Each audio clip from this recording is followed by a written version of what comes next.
Hi friends, ఈరోజు దొండకాయ fry ఎలా చేయాలో చూద్దాము. బాండి పెట్టి ఆయిల్ వేసుకొని జీలకర్ర, వెల్లుల్లి రెబ్బలు, ఆవాలు వేసి వేగిన తర్వాత దొండకాయలు కూడా వేసి బాగా ఫ్రై చేయాలండి. బాగా ఫ్రై చేసుకొని మధ్య మధ్యలో వచ్చి కలుపుతూ ఉండాలి, లేకపోతే అడుగంటుతుంది.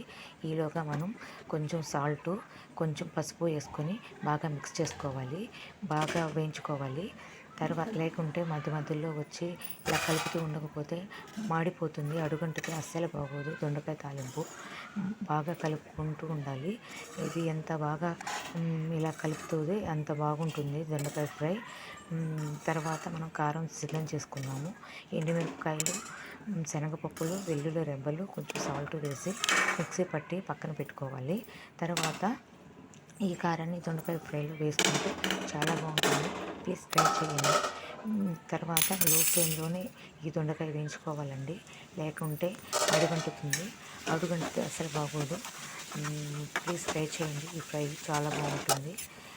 తర్వాత ఈ కారాన్ని దొండకాయ ఫ్రైలో వేసుకొని మిక్స్ చేసుకోవాలి. టేస్ట్కి సరిపడంత సాల్ట్ చూసుకుంటూ వేసుకోవాలండి. దొండకాయ ఫ్రై రెడీ.